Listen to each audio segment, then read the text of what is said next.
আমার এই চ্যানেলের সকল দর্শককে জানাই স্বাগত। আজ আমরা দ্বাদশ শ্রেণীর অর্থাৎ তৃতীয় যে সেমেস্টার, সেই তৃতীয় সেমেস্টারের বাংলা বিষয়ের আজ একটি ভিডিও প্রকাশ করতে চলেছি। এটি পরীক্ষা হবে সেপ্টেম্বর মাসে, সুতরাং আর খুব বেশি সময় হাতে নেই। আজকের যে টপিকটার নাম হচ্ছে আন্তর্জাতিক কবিতা। এই আন্তর্জাতিক কবিতাটির মূল লেখকের নাম পাবলো নেরুদা, আর এটির বাংলা তর্জমা করেছেন শক্তি চট্টোপাধ্যায়। কবিতাটির নাম তার সঙ্গে। আমরা এই সবাই জানি থার্ড সেমেস্টারের পরীক্ষাটি হবে OMR সিটে। সেখানে সবই প্রায় বিকল্প ভিত্তিক প্রশ্ন হবে। 4টি অপশনের মধ্যে একটি অপশনে আমাদের সঠিকটি দিক দেখাতে হবে। তাই আমাদের দেখে নিতে হবে বেশ কিছু প্রশ্ন, সঙ্গে অবশ্য কবিতাটাও পড়তে হবে। তবে আমার মনে হয় কবিতাগুলোর ক্ষেত্রে এই দ্বাদশ শ্রেণীর যে কবিতা তৃতীয় সেমিস্টার এবং চতুর্থ সেমিস্টারে যে কয়েকটা মাত্র কবিতা আছে এবং কবিতাগুলোর আকার খুবই ছোট, সেসব কবিতাগুলো যদি একেবারে মুখস্থ করে ফেলা যায় তাহলে এখান থেকে যে সমস্ত প্রশ্ন আসে সে প্রশ্ন অতি সহজেই উত্তর দেওয়া সম্ভব হবে। এখন প্রথমেই যেটা আসবে যে কবিতাটির মূল কাব্যগ্রন্থের নাম কি। আমরা কিন্তু পাবলো নেরুদার যে কাব্যগ্রন্থ সেটা আমরা বলবো না, আমরা শক্তি চট্টোপাধ্যায়ের তিনি যে কাব্যগ্রন্থটি এই বিষয়ে রচনা করেছেন তার অংশ থেকে আমরা বলবো। তাহলে সেখান থেকে আমরা কি বলবো যে পাবলো নেরুদার প্রেমের কবিতা, এটি হচ্ছে মূল গ্রন্থ, পাবলো নেরুদার প্রেমের কবিতা। এখন পাবলো নেরুদা সম্পর্কে 2-4টি কথা আমাদের জানতেই হয়। যেমন হচ্ছে তিনি কোথাকার কবি। পাবলো নেরুদা ইতিমধ্যেই কিন্তু আমরা পড়ে ফেলেছি। দশম শ্রেণীতে তার একটি কবিতা ছিল, আমরা ভালোভাবে সেটা আমার ভিডিও আছে, সেটির নাম হচ্ছে অসুখী একজন। এই অসুখী একজনের যে কবি, সেই একই কবি এখন এর যেটা প্রথমেই যে প্রশ্নটা আসে যে তিনি কোথাকার কবি। তিনি তো মাত্র 10 বছর বয়সে তিনি কিন্তু কবিতা লিখতে শুরু করেন। তাঁর জন্ম হচ্ছে গিয়ে 1904 12ই জুলাই, আর আজকে আমরা এই যে ভিডিও প্রকাশ করছি আজকে 16ই জুলাই। তাহলে এই 12ই জুলাই মানে এই মাত্র আর চলে গেল সবে মাত্র তার জন্মদিন। তা সেই হিসাবেও আমরা এইভাবে বিচার করতে পারি, মাত্র 10 বছর বয়সে তিনি 1917 সালে তিনি প্রথম কবিতা লেখা শুরু করেন 10 বছর বয়স থেকে, এবং 1917 সালে তাঁর বিখ্যাত যে কবিতা সেটি সংবাদপত্রে প্রকাশিত হয়, এবং 1920 সালে কবিতা তিনি ছদ্মনামে তিনি নিজেকে আত্মপ্রকাশ করেন। তার আসল নামটা আমাদের এই শর্ট প্রশ্নের মধ্যে আসে, যদিও নামটা লিখতে হয় না, কিন্তু নামটা ওই সঙ্গেই থাকে। তার এই যে পাবলো এবং যে নেরুদা, পাবলো পিকাসো একজন চিত্রশিল্পী, তার থেকে পাবলো কথাটা নেওয়া হয়েছে। আর জিয়া নেরুদা তিনি একজন কবি, তার থেকে নেরুদা শব্দটি তিনি গ্রহণ করেছেন। পাবলো নেরুদার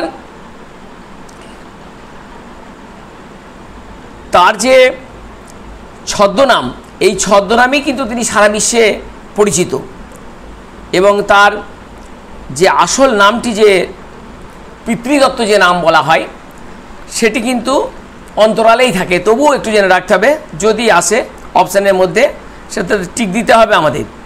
সেটি হচ্ছে নেপতালি রেকার্দো রেস বাসোয়ালতো, এটি হচ্ছে তার পিতৃদত্ত নাম। এবং আমরা দেখলাম তার জন্ম হচ্ছে 1912 এবং সেটি 1904 সালের 12ই জুলাই, আর তার যে মৃত্যু সেটাও একটু জেনে রাখা দরকার, 1973 সালের 23শে সেপ্টেম্বর। তাহলে এই যে জীবনকাল, এই জীবনকালের মধ্যে তিনি কিন্তু নানা কাজের মধ্যে জড়িত ছিলেন। এবং সেই সব কাজগুলোর মধ্যে তাঁর যে বিখ্যাত যেগুলো ব্যবস্থা ছিল সেগুলো একটু লক্ষ্য রাখতে হবে। তিনি প্রথমত ছিলেন একজন কূটনীতিবিদ। কূটনীতিবিদ মানে রাজনীতির সঙ্গে কূটনীতি একবারে যুক্ত থাকে, আর তার সঙ্গেই তিনি কিন্তু লক্ষ্য করতে হবে তিনি যে মতের সঙ্গে বিশ্বাস মানে তিনি যে মতকে সমর্থন করতেন সেটা হচ্ছে কমিউনিস্ট, অর্থাৎ তিনি একজন কমিউনিস্ট পার্টির লোক। এবং পরবর্তীকালে তিনি যে রাষ্ট্রদূত হয়েছিলেন এবং সেই সব রাষ্ট্রদূত হয়ে তিনি বিভিন্ন দেশে তার কাজ করেছেন, সেগুলোর মধ্যে শ্রীলঙ্কা, হংকং, ইন্দোনেশিয়া, বর্মা এই সমস্ত। এবং 1930 থেকে 1935 এটি কিন্তু ভেরি ইম্পর্ট্যান্ট জায়গা। আমি যখন পড়িয়েছিলাম অসুখী একজন, তখনও বলা হয়েছিল যে এই যে 1930 থেকে 35 সাল পর্যন্ত তিনি চিলির বাণিজ্য দূতের কার্যভার গ্রহণ করেন। তবে ফ্যাসিস্ট বিরোধী সংগ্রামে তার সক্রিয় অংশগ্রহণ, সংগ্রামী মনোভাবের জন্য তিনি কিন্তু বিশ্বে বন্দিত। তিনি বহু পুরস্কার পেয়েছেন, তার মধ্যে সবথেকে আমরা যে পুরস্কারটির কথা আমরা মনে রাখব সেটি হচ্ছে 1971 সালে তিনি পেয়েছেন যে নোবেল পুরস্কার, সাহিত্যে তিনি নোবেল পুরস্কার পেয়েছেন 1971 সালে। আর ঠিকই আমরা এর আগে আমরা পড়লাম যার লেখা সেটা হচ্ছে এর আগে আমরা পড়ে গেছি, সেটা হলো গিয়ে আমাদের গাব্রিয়েল গার্সিয়া মার্কেজ, যেটা হচ্ছে 1982 সালে তিনি নোবেল পুরস্কার পেয়েছেন। তাহলে এখানে একটু মনে রাখার জন্য মনে রাখতে হবে যে এটা হচ্ছে 71 আর ওদিকে হচ্ছে 82। তাহলে কর্মজীবনে নানা তিনি কাজের মধ্যে ব্রতী ছিলেন।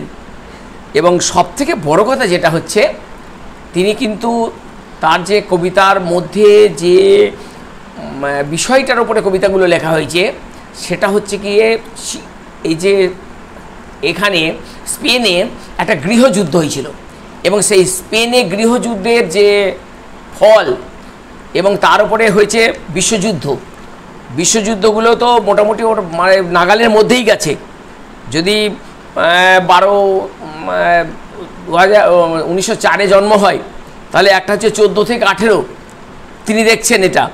আবার 1973 মানে হচ্ছে গিয়ে দ্বিতীয় বিশ্বযুদ্ধ, 45 সাল 1945, তার মানে প্রথম বিশ্বযুদ্ধ, দ্বিতীয় বিশ্বযুদ্ধ, তার সঙ্গে স্পেনের গৃহযুদ্ধ, যুদ্ধের একটা আবহ তার কবিতার মধ্যে রয়েছে। কিন্তু যত যুদ্ধের আবহই থাকুক না কেন তবুও কিন্তু তিনি যুদ্ধকে পিছনে ফেলে মানুষের যে প্রেম ভালোবাসা সেটারই তিনি জয় ঘোষণা করেছেন, তারই যেন জয় গাথা রচনা করেছেন। আমাদের কবিতাটিও সেই অসুখী একজনের মতো একই, অর্থাৎ যুদ্ধে যতই ধ্বংস হোক, রক্তক্ষয় হোক, ভালোবাসা কিন্তু সবার উপরে রয়েছে এবং তাকে কিন্তু কোনো যুদ্ধই শেষ করতে পারে না, এইরকম একটা ভাবনা চিন্তা নিয়ে। আর শক্তি চট্টোপাধ্যায় যিনি এই কবিতাটির তর্জমা করেছেন তিনি বহু প্রশংসিত কবি, দক্ষিণ 24 পরগনার বহুরু গ্রামে জন্মগ্রহণ করেছেন এবং লেখাপড়ার ক্ষেত্রে তার তেমন কোনো ধারাবাহিকতা ছিল না, কিন্তু তিনি ছিলেন একজন যথারীতি স্বভাব কবি। শুধু স্বভাব কবি বললে খুব ভুল হবে, তিনি একেবারে আদ্যন্ত আধুনিক কবি এবং একেবারে সহজ সরল ভাষায় তিনি তার কবিতা রচনা করেছেন। আর তাদের যে জোট সঙ্গী শক্তির সুনীল, না সুনীলের শক্তি, তার সঙ্গে কমল চক্রবর্তী, এসব মিলেমিশে শক্তি চট্টোপাধ্যায় একটা বাংলা সাহিত্যে মিথ। এবং তিনি যে কাব্যগুলি তিনি রচনা করেছেন সেগুলিতে একেবারে মানুষের মুখে মুখে এখনও ফেরে। সেই কাব্যগুলির মধ্যে হে প্রেম, হে নৈশব্দ, ধর্মে আছো, জিরাফে আছো, সোনার মাছি খুন করেছি, হেমন্তের অরণ্যে, আমি পোস্টম্যান, সুখে আছি, জ্বলন্ত রুমাল, মানুষ বড় কাঁদছে, যেতে পারি কিন্তু কেন যাব, এবং অঙ্গুরিত হিরণ্য জল, এই সমস্ত নানা কাব্যগ্রন্থের তিনি রচয়িতা। আর এটি হচ্ছে তার অনুবাদ, পাবলো নেরুদার অনুবাদ করেছেন। পাবলোদার যে প্রেমের যে শ্রেষ্ঠ কবিতা সেখান থেকে এটি নেওয়া হয়েছে। আর শক্তি চট্টোপাধ্যায়ের দু চারটে কথার পরে, কবির সম্পর্কে দু চারটি কথা পরে আমরা এখন কবিতাটা নিয়ে একটু পড়ে নিতে হবে। প্রথমেই কবিতাটি তার সঙ্গে, তাহলে বোঝা যাচ্ছে কবি আছেন এবং তার সঙ্গে একজন আছে। ওখানেও ছিল একজন, অসুখী একজনেও আরেকজন ছিল, যে কবির জন্য অপেক্ষা করে করে শেষ পর্যন্ত অপেক্ষা করেছে, কিন্তু এবং সব শেষ হয়ে গেছে, জ্বলে পুড়ে সব খাক হয়ে গেছে অসুখী একজনে।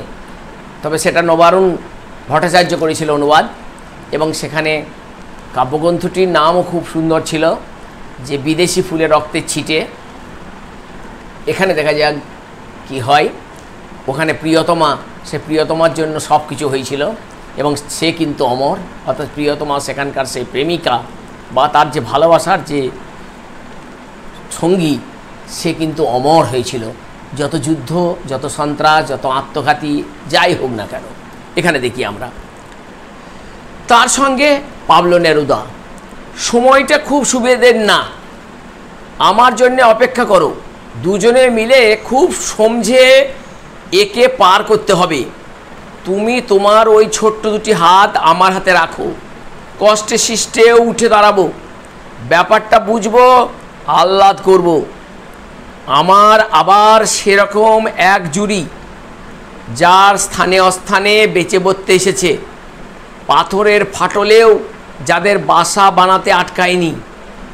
সময়টা মোটেই সুবিধার নয়। রসো, আমার জন্যে দাঁড়াও, কাঁকে ঝুড়ি নাও, শাবল নাও, জুতো পরো, কাপড় চোপড় সঙ্গে নিয়ে নাও, যা পারো। এই কবিতাটার যে, এবার আমরা প্রশ্নে চলে যাব। বিষয়টা আমরা বুঝতেই পারলাম যে কবি একা নয়, তার সঙ্গে তার একজন সঙ্গিনী আছে, যাকে তিনি প্রিয়তমা বলেছেন। তাকে কিছু রসদ নিতে বলেছেন, হয়তো অনেক দিন বাইরে থাকতে হবে, এই রকম যুদ্ধ, এই রকম গৃহযুদ্ধ চলতে থাকবে, তবুও আমরা পরস্পর হাতে হাত রেখে আমরা থাকব। একজন থাকলে উনি দাঁড়াতে পারবেন, এবং এই যে সমস্যা, সেই সমস্যার সমাধান তিনি করতে পারবেন। অর্থাৎ এই যে লোকক্ষয়, এই যে রক্তপাত, এই যে যুদ্ধবাজ মানুষ, তাদের বিরুদ্ধে তিনি লড়তে পারবেন, এরকম একটা প্রকাশ করেছেন এই কবিতার মধ্যে। কবিতাগুলোকে যদি আমরা তিনটে অংশে ভাগ করি, তাহলে একটি অংশ হয় যে সমকালীন অস্থিরতা, অবক্ষয়, সংকট এবং বাধা বিপত্তি, অর্থাৎ প্রবলেমটা কি কবিতার মধ্যে। আর দ্বিতীয় অংশ হচ্ছে ঐক্যবদ্ধ হবার আহ্বান। তিনি কাকে আহ্বান করলেন? এটা তো শুধু প্রিয়তমা নয়, দেশবাসীকে তিনি জানিয়েছেন যে আমরা যদি সবাই পরস্পরে ঐক্যবদ্ধ হয়ে থাকি, তাহলে আমাদের ঘরও বানাতে পারবো, আমরা এই সমস্যার সমাধানও করতে পারবো। আর সবের মূলে রয়েছে আশাবাদ। আমি আশাবাদের কয়েকটি পয়েন্ট আমি বলতে পারি, কতগুলো লাইনও আছে, নোট ইট, আন্ডারলাইন ইট। কষ্টে সৃষ্টে উঠে দাঁড়াবো, ব্যাপারটা বুঝবো, আহ্লাদ করব, বেঁচে পড়তে এসেছে, বাসা বানাতে আটকায়নি, একে জুঝবই। এই সব লাইনগুলোই হচ্ছে কবির আশাবাদ। অর্থাৎ আজকের এই নিরাশার যুগে, আজকে এই ম্রিয়মানতার যুগে কবি কিন্তু বেঁচে থাকতে চায়, যুঝতে চায়, এবং ভাবনা চিন্তাও আছে যে তিনি একদিন কি হবেন না জয়লাভ করবেনই। শর্ট প্রশ্নের মধ্যে আমরা চলে যাই। তাহলে পাবলো নেরুদা জন্মগ্রহণ করেছেন কোথায়? চিলিতে। চিলি কোথায়? স্পেনে। এবং চিলির হচ্ছে গিয়ে ওদের রাজধানী হচ্ছে পেরু। পাবলো নেরুদা 20 শতকের সকল ভাষার শ্রেষ্ঠ কবি, এটা কে আখ্যা দিয়েছে?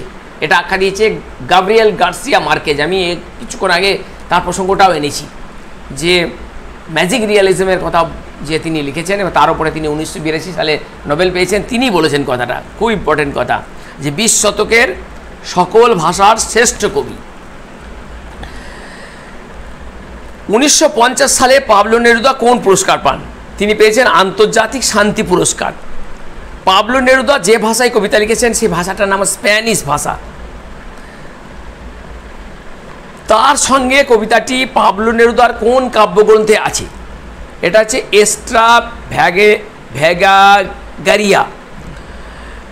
পাবলো নেরুদার প্রেমের কবিতা অনুবাদের কাব্যগ্রন্থ রচিত হয়েছে কোন ভাষায়? বাংলা ভাষায়। কোন যুদ্ধের প্রেক্ষাপটে পাবলো নেরুদার তার সঙ্গে কবিতাটি লেখা হয়েছে? স্পেনের গৃহযুদ্ধ। আমি বারবার বলেছি, বারবার কথাটা এসেছে। পাবলো নেরুদা নেরুদা ভারতে এসেছিলেন কবে? যদিও এটা খুব, এবং কি কারণে এসেছিলেন? তিনি এসেছিলেন ভারতের জাতীয় মহাসভাতে যোগ দিতে এসেছিলেন। আমার জন্যে অপেক্ষা করো। আমার বলতে কার কথা বলা হয়েছে? কবি বা কথকের কথা বলতে হবে। কথক যেখানে থাকবে সেটা আমাদের ঠিক দিতে হবে। আমার জন্য অপেক্ষা করো, কাকে অপেক্ষা করতে বলেছে? এখানে হচ্ছে কবির প্রিয়তমা। দুজনে মিলে, দুজন কে কে? কথক ও প্রিয়তমা। সমঝে, এই সমঝে কথার অর্থটা কি? বুঝে শুনে বা দেখিয়ে শুনে একে বলা হচ্ছে। এটা কবি ও তার প্রিয়তমা কিভাবে উঠে দাঁড়াবেন বলে জানিয়েছেন কষ্টে সৃষ্টে। কবি ব্যাপারটা বুঝে তারপর কি করতে চেয়েছেন? আহ্লাদ করতে চেয়েছেন। ওই ছোট্ট দুটি হাত আমার হাতে রাখো। এখানে ছোট দুটি হাত কার? কবির প্রিয়তমার। খুব সমঝে একে পার করতে হবে। কারা পার হতে চেয়েছেন? কবি ও তার প্রিয়তমা। এ কবি আর প্রিয়তমা বহু প্রশ্নেরই উত্তর। যারা কোথায় বেঁচে পড়তে এসেছে? অস্থানে, স্থানে এবং অস্থানে। তার সঙ্গে কবিতার কথক তার সঙ্গী কোথায় বাসা বানাতে আটকায়নি বলে জানিয়েছেন? পাথরের ফাটলে। পাথরের ফাটল বলতে কবি কি বুঝিয়েছেন? কঠিন পরিস্থিতি, অর্থাৎ এই যে গৃহযুদ্ধ চলছে সেই পরিস্থিতির কথা বলা হয়েছে। কাঁকে, কয়চন্দ্রাকার কয়েকার, কাঁকে শব্দের অর্থ কি? কোমরে। কবি কাঁকে কি নিতে বলেছেন? ঝুড়ি, এবং সেটা নিতে বলেছেন প্রিয়তমাকে। তার সঙ্গে কবিতায় কথক সঙ্গিনীকে ঝুড়ি ছাড়া আর কি নিতে বলেছেন?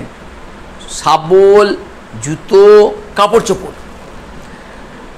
কবি কি সঙ্গে নিতে বলেছেন? কতগুলো অপশন দেবে, তার মধ্যে অন্যতম যদি থাকে কাপড় চোপড় হতে পারে, শাবল আলাদা করে থাকতে পারে, জুতো আলাদা করে থাকতে পারে।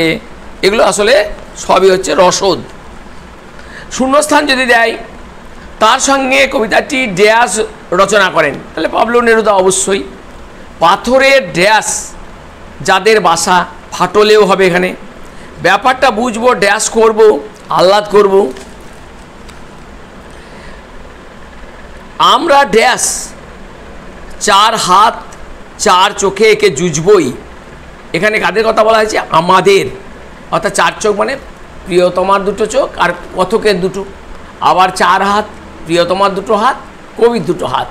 এখানে বলছে আসলে যে সমস্যা চলছে এই সমস্যার সমাধান করতে হলে এইভাবে সবাইকে একত্রিত হতে হবে। তার সঙ্গে কবিতাটির স্প্যানিশ নাম কি? স্প্যানিশ নাম হচ্ছে কোন ইলা, CONELLA, কোন ইলা। তথ্যভিত্তিক যদি প্রশ্ন আসে যে কোনটা সঠিক কোনটা ভুল, তার উত্তরের ক্ষেত্রে অপশানগুলো দেওয়া থাকে। যেমন একটা হচ্ছে তার সঙ্গে কবিতায় দুজনে বিপজ্জনক পরিস্থিতিতে পার করবেন।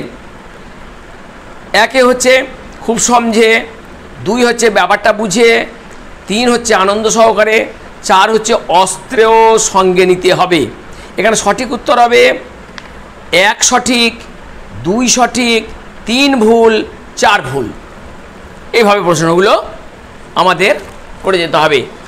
তাহলে আমরা আজকে দ্বাদশ শ্রেণীর অর্থাৎ থার্ড সেমিস্টারের আন্তর্জাতিক যে কবিতা তার সঙ্গে পাবলো নেরুদার এবং যেটির তর্জমা করেছে বাংলার বিখ্যাত কবি শক্তি চট্টোপাধ্যায়, সেই কবিতাটি সম্পর্কে আমরা আজকে আলোচনা করলাম। প্রশ্ন নিয়ে আলোচনা করলাম, উত্তর নিয়ে আলোচনা করলাম, এবং আমরা সেপ্টেম্বরে যে পরীক্ষা হবে সেই পরীক্ষার মধ্যে আমরা যদি এই ভিডিও ভালো করে দেখি অবশ্যই আমাদের যে পরীক্ষার যে বৈতরণী সেটা পেরোতে অসুবিধা হবে না। তোমরা সকলে ভালো থাকবে।